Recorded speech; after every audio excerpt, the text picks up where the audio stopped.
everyone, I'm that dude over there, and this is probably going to be one of my few unscripted videos, just so I can just talk freely and get whatever's on my mind out of the way. Today, I just want to talk about Persona, because I just recently got finished playing through all of the collections on the Switch, and I don't know, I just wanted to talk about it.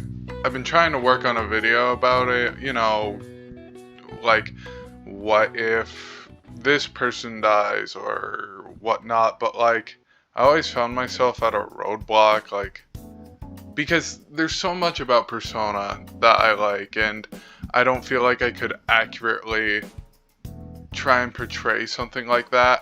I don't see myself doing better than what the writers have already done.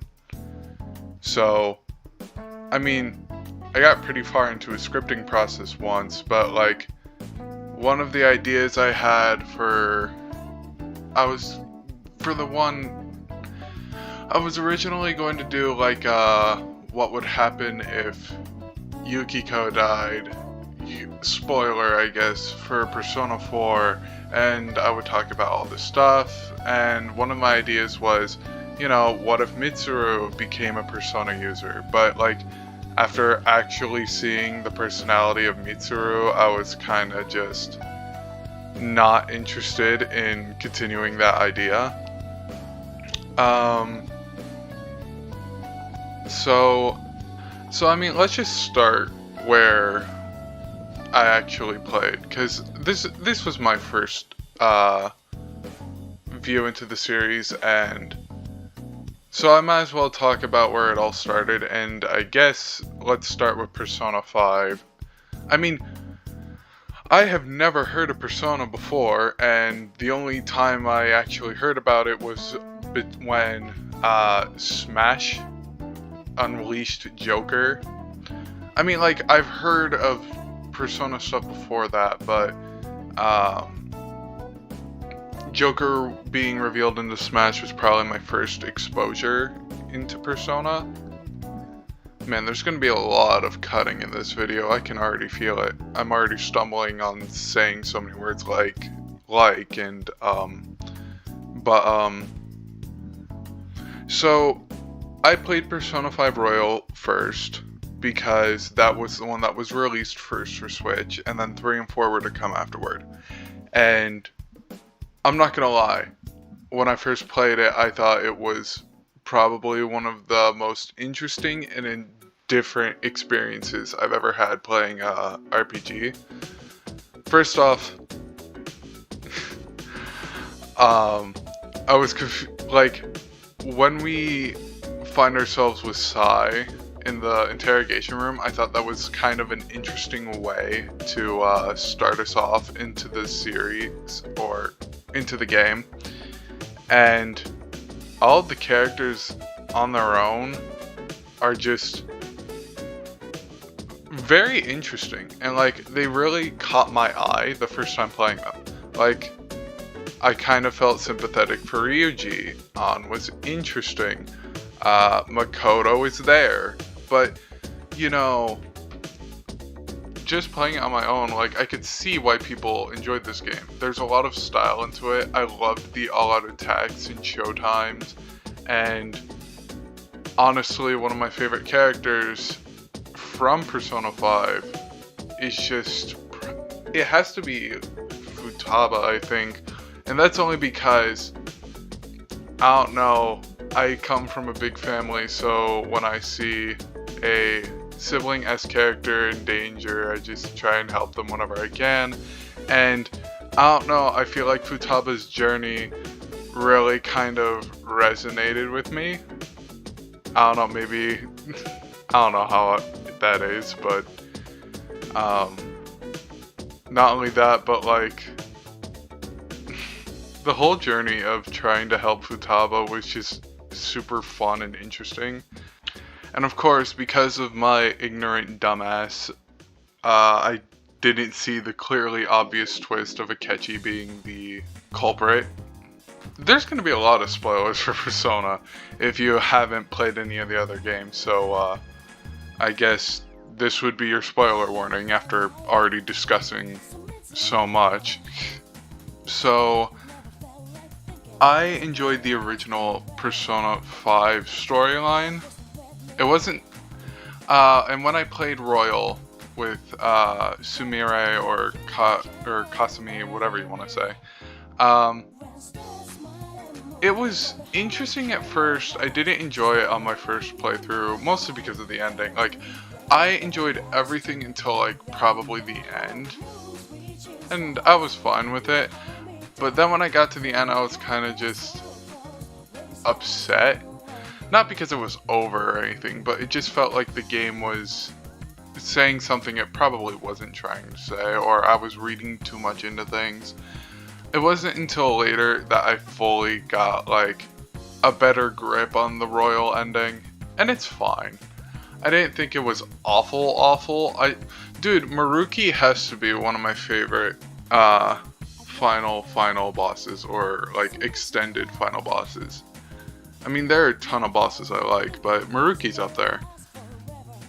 A lot of the confidants just kind of felt interesting at best and just kind of annoying at worst. Like, the best confidant that I can think of off the top of my head would have to be Shinya, the Get Smoked kid, or maybe Yosuke's was fun. You know, as someone who draws for stuff online, it was interesting to see what he was able to come up with. But one thing I probably wasn't expecting going into the Persona series is how anime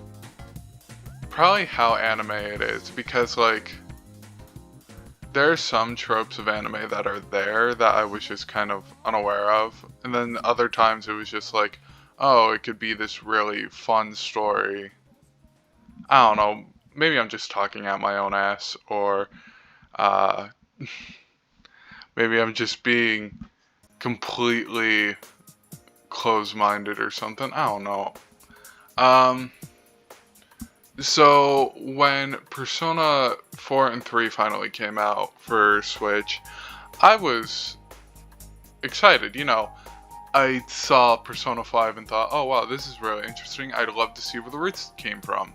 And so I immediately jumped into Persona 3 Portable, and as expected, I was probably let down by the experience.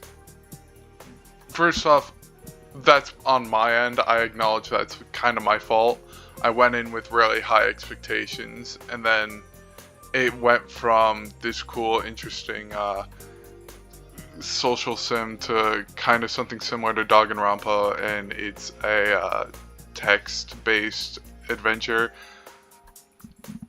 And I'm not gonna lie, it was hard for me to get into Persona 3. I felt more like I was completing it out of necessity than actually trying to, like, get involved. I'm replaying the story now, trying to, like, replay it, see what exactly I missed. But I think Persona 3 was kind of fun. I think the most fun thing about it was just seeing how many times you could say, I don't care, or whatever, at, like, a situation. Because generally when I play RPGs, while I try to immerse myself in the story, I think it's kind of funny when you can just say I don't care or something without, I don't know, with little context or changes. I mean, yeah, the story needs to happen, but, you know, having that one-off moment where it's like, oh, I'm relaying all this backstory and lore to you, and your response is, okay, whatever, I don't really care. It's just kind of fun. I think probably the funniest things that I was able to do is just maxing out, like, 3 different personas. Attack, magic, and speed, just because I spent so much time in the arcade. Needless to say, I didn't complete that many social links for Persona 3, but the ones I did do were for the Chariot, the Star, and I think it was the little girl. But that's... I was just kind of interested. I didn't know until after searching it that, oh no, all the maxed female relationships are like, you can't reject them in Persona 3, so... Oh yeah, that was upsetting when the little girl is like, oh, I'm gonna marry you, and I'm just sitting here like, what the hell have I done? What? I think my favorite character from Persona 3 has to be either like Akihiko or Junpei. I was gonna say Shinjiro, but like, I liked him more design-wise than character-wise. Again, I have to replay it to like see more context. I'm playing the female route, so there'll be some changes there. But I think one character that kind of got under my skin was Aegis. I know her purpose because I was loosely skimming the plot the first time I played. But like, I just don't like characters that are overly attached to the main character, if that makes sense. Like, I just feel like their connection to a character that kind of brings out nothing traits is kind of weird. It's kind of why I found Rise or Rize annoying in Persona 4. But we'll get there when we get there. But I think the reason why I like Akihiko and Junpei so much is because with Junpei, you get a character that just kind of wanted to be a hero without really understanding what that meant, come into this fully realized character who embraces whatever challenge comes to him and is willing to use his life to help others. And then, well, that's just my interpretation of it. And then Akihiko was just... I'm not gonna lie. Okay, so parts of it is because design, because I think he looks pretty cool. But then, also on top of that, his role in the story, from what I can remember, was really fun. Like, you not only have his connection with Shinjiro, which is really sad when you find out that he dies. And not only that, but then you also have this connection with Ken because, well, connection through people you know, I guess. I don't know, I just found Akihiko to be kind of an interesting player, and then when it came to Nyx, you can bet your sweet ass I was completely annoyed at how long the fight went on for. Like, my final party ended up being Makoto, Yukari, Ken, and I want to say either Junpei or Komaru. I was just spamming healing attacks while Makoto just kind of acted as our primary damage dealer. I'm not sure if this was just a scuffed playthrough or whatever, but like, with my next playthrough, I want to try and invest myself a bit more, just so I can try and understand the story better than my first time, because coming off the Persona 5 hype, I was expecting something really great, and then what I actually got was just kind of eh.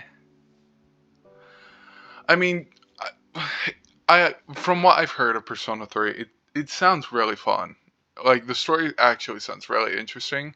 It's just I couldn't get myself involved the first time around, and I'm hoping that with this second playthrough that I can connect myself better to the story or try to pay attention more, as I want to try and understand Persona as much as I can.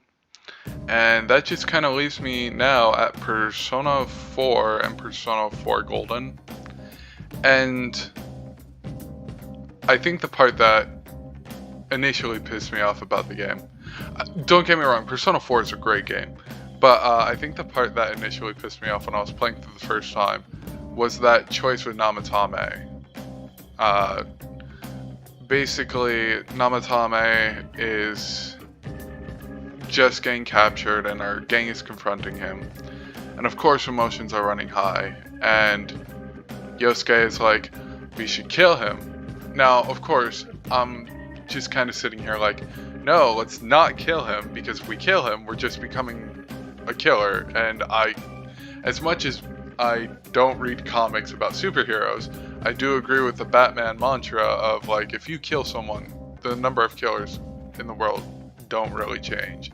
So I'm trying to de-escalate the situation, and while I initially start getting the right questions, I slip up when I try and I am on the board of like trying to de-escalate it because we're not trying to be killers, but apparently the game wants you to explore his feelings. Like, I'm not really picking up the sense between the TVs just showing what the real world is trying to show you or whatnot, which explains why I got confused about, like, you know, Kanji maybe being gay. I didn't really see too much about the whole Naoto being trans or whatever, if that's gonna make me some kind of bigot or whatever, I don't know. But I don't know, when I first saw it, I definitely questioned if he was like gay or bi or whatever, but yeah, I got the first bad ending and I was like, what the fuck, what did I do wrong? And of course that one Google search later and I'm like, you gotta be fucking kidding me. But Persona 4 was a fun experience getting into. At first, I love the setting, and I love the setting, and I love a lot of the characters they introduce. But like going into it, there were a few things that I already didn't like. Like, I love the design of Makoto and Joker. As in their student form, of course, but like when it came to Narukami, I was just kind of about, like, I didn't like, I think the hair and this uniform really just kind of turned me off. Like, I wasn't interested in the design at all. It kind of grew on me as I continued to play the game, but not only that, but like, some of the voices were kind of annoying. Like, initially hearing Chie, I was like, oh my god, am I gonna have to put up with this throughout the whole game? Like, I seriously thought it was just gonna be like this overly annoying, like, in your face kind of voice. You know, kind of like, oh my god, are you there? I can't believe it. I really want to talk to you. Like, it's trying to talk through the microphone, and it's just kind of bland. I didn't like it at first, but again, as the game went on, I kind of got used to it. I was definitely stupid when playing the game because I wanted to max out the Hermit Arcana, because, you know, the clock in Tartarus healing us for money, that I thought was, when I learned that was the Fox's role and how you can support him to lower the cost, I wanted to do that. But of course, I didn't know how to get the fishing rod, and I thought I was locked out of it for whatever reason, because the bug catcher was talking about his bug catching net, and I was like, oh, did I miss it already? Oh man. But no, I was just being stupid. What I really needed to do was just like, you know, feed the fish or whatnot. But then let's just go over the characters real quick. So obviously my favorite character has to be Kanji. Like, I don't know what it is, but like the charisma of the voice actor accompanied by like how he's actually written just makes me smile whenever he's on screen.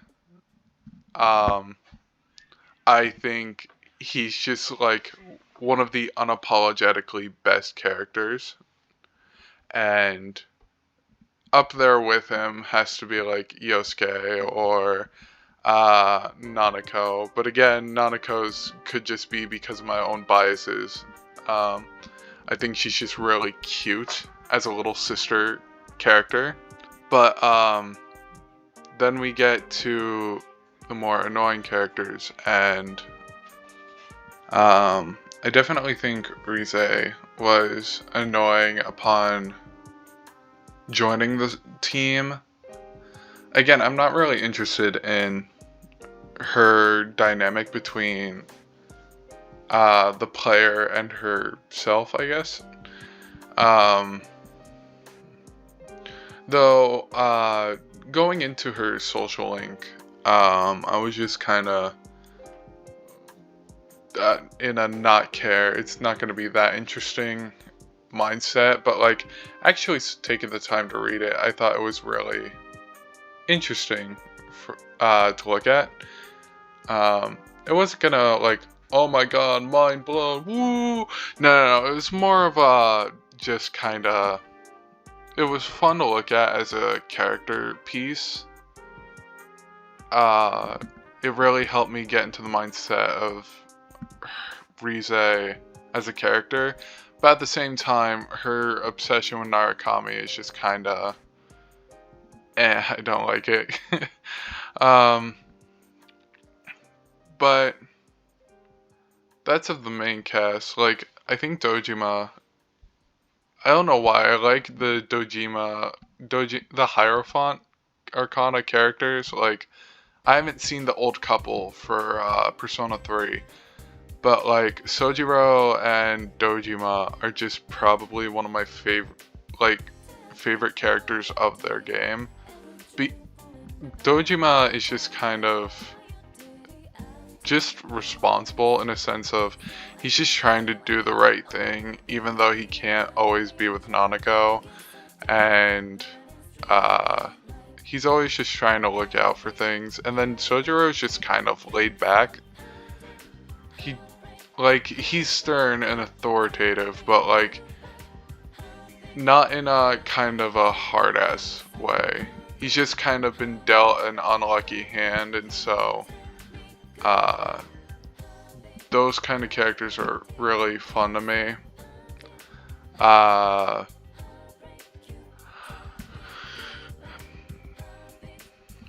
But Golden's ending, I didn't I got confused about the true ending, quote unquote. I knew of the bad ending, and after playing through it once, I just looked up the accomplice ending because I'm not really interested in joining the killer. Again, it's Adachi. If you didn't think I was gonna say, I already gave you a spoiler warning in advance, but I think as villains, like for Persona 4, Adachi as a villain just kind of didn't make sense with me. Like, I think it didn't sit right with me that he was the killer. Like, I don't really understand it much, to be honest.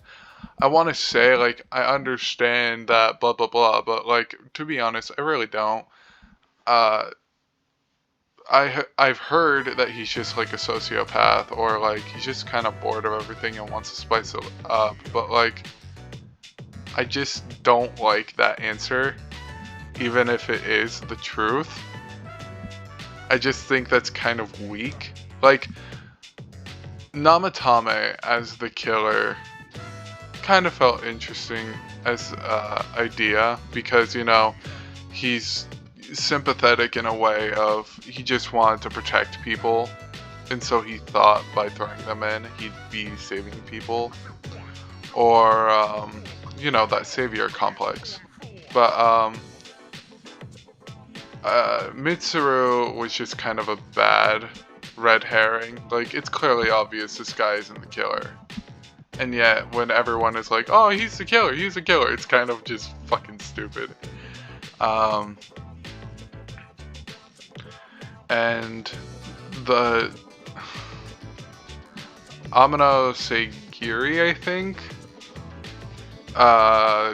Fun boss battle. I probably went into it about on par, and yeah, it was just a fun fight all around. I didn't have Rize max, and I wasn't prioritizing like buffing and debuffing, so you can only imagine how fun that boss was. But I didn't actually face the true final boss until my second playthrough, where I tried to get the golden ending. And I'm not gonna lie, I don't like Marie as a character. Maybe it's just me, but like, I've never liked the tsundere archetype. Like, that's just kind of the vibe she gives me. And then you also have to include Amnesiac with tsundere, and I'm like, I'm trying to help you, could you please stop being annoying? Like, I understand you have your own stuff you're working through, but like, this is just getting too much. I complete the social rank, and along with Adachi's, but like, for whatever reason, I could not get the golden exclusive dungeon. Don't ask me why. Like, I did max their links. I didn't stop doing the Marie social link until I knew it hit max.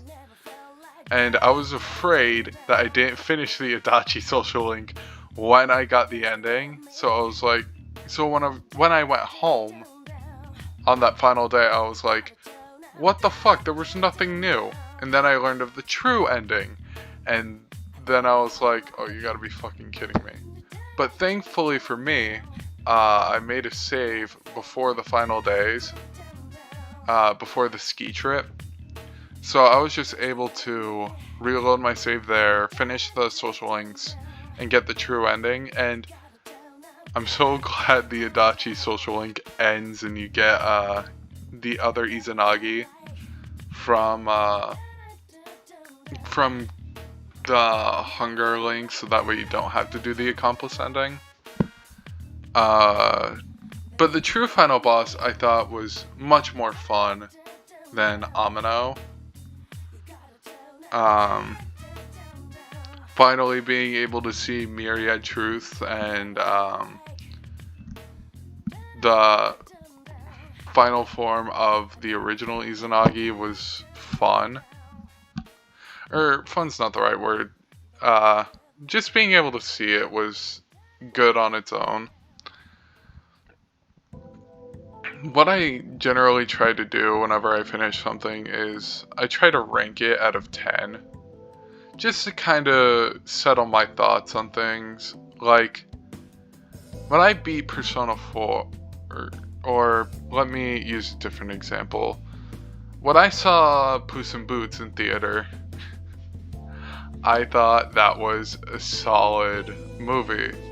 Like, yeah, there were minor flaws in it, but like, there weren't things I'd like actively like nitpick it about, and I would probably give that movie like a 10 out of 10. It's a must watch.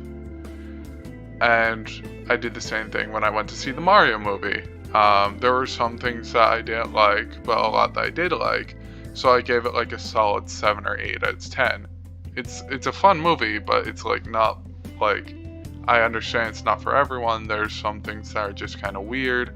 So that's what I generally try to do. And when it came to the Persona series, kind of reflecting on it now in this video, I think Persona 5, with all the things that it did as it's my introduction, I would probably give it like an 8 or 9 out of 10. Like, there are some flaws with it, I'll agree. But, like, it's not terrible. Like, I think Persona 5 is a solid entryway. Just don't get your hopes up when returning to the older ones, because you gotta acknowledge how much time and effort went into, like, how much it grew or whatever. But yeah, I would give it like an 8 or 9 out of 10.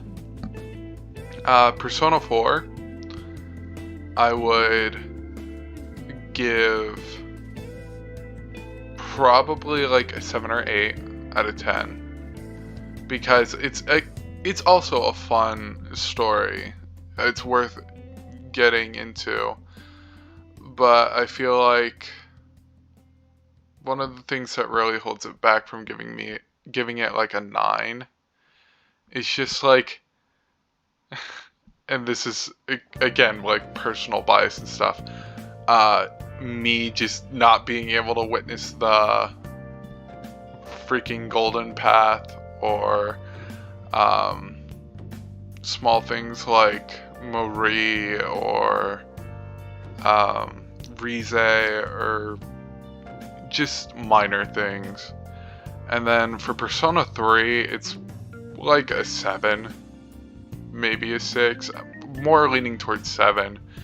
Like, I'd need more time to like actually play it before giving it a final thoughts, because like I'll acknowledge that my first go of it wasn't like the best go of it. Like, the way I kind of view it is like, oh, imagine reading a story and then there's a long gap before you reread it again, or you're just going through the motions of reading it rather than actually just sitting down to read it, you know?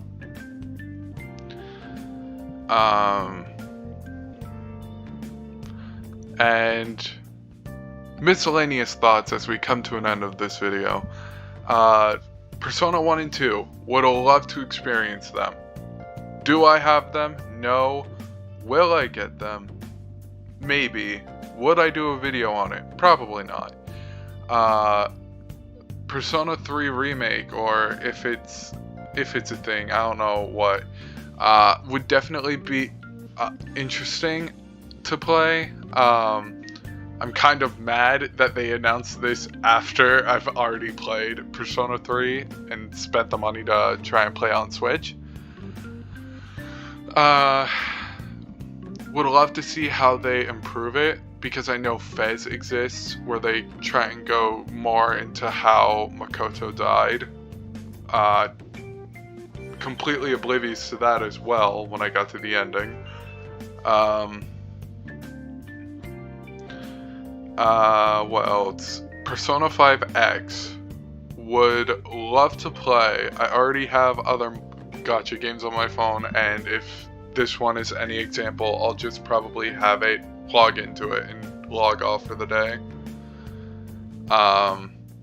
Persona 5 Strikers. I'm not opposed to warrior games or games similarly like it.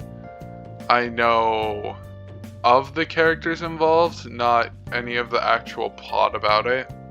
And I would love to try it out, if anything else was an example of how great it was.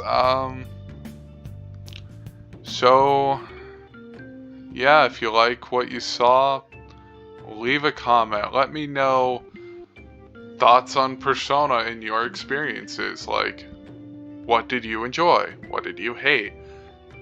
Am I stupid for thinking that Adachi would be one of the worst villains that I've seen in Persona? Let me know. If you have anything else you want me to casually talk about, or something I should do a video on, also let me know, because I'm going to be honest with you, I'm kind of in a situation where, like, I'm not entirely sure what I should do next. I'm kind of making the gauntlet as I'm recording this. I have 5 units that's also being made, and I have something else on the back burner, but like that's just a whole nother experience. I don't have much else to talk about. I'm deathly afraid of like running out of stuff to do and just not having an idea of coming up with something.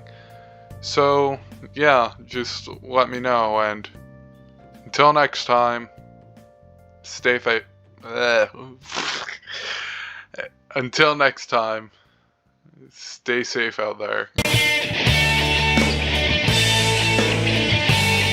Alright, so how do I shut this off?